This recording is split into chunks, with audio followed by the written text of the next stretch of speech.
Kuha ito ni Alain Rubas mula sa isa sa dalawang bangkang nagbanggaan sa Matoco Point sa Batangas City kahapon.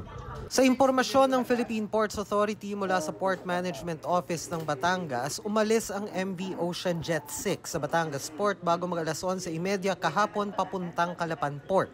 Bandang 12:20 PM naman kahapon nang magkabanggaan sila ng water taxi na Hap and Go 1 na papunta namang Batangas Port. Napuruhan ng 2 sa 4 na crew ng water taxi, kabilang ang kapitan nito. Dalawa po yung nasawi at may 2 injured na sakay ng water taxi. Yung water taxi po ay hinatak na po papunta dun sa Mindoro. Samantalang pinag-aaralan po kung magre-request ng suspension yung Coast Guard District Southern Tagalog against sa 2 vessels. Ligtas naman ang 2 pang crew at 5 pasaherong banyaga, pati ang 105 pasahero at 19 na crew ng MV Ocean Jet 6. Iniimbestigahan pa rin ng Coast Guard kung sino ang dapat managot sa insidente.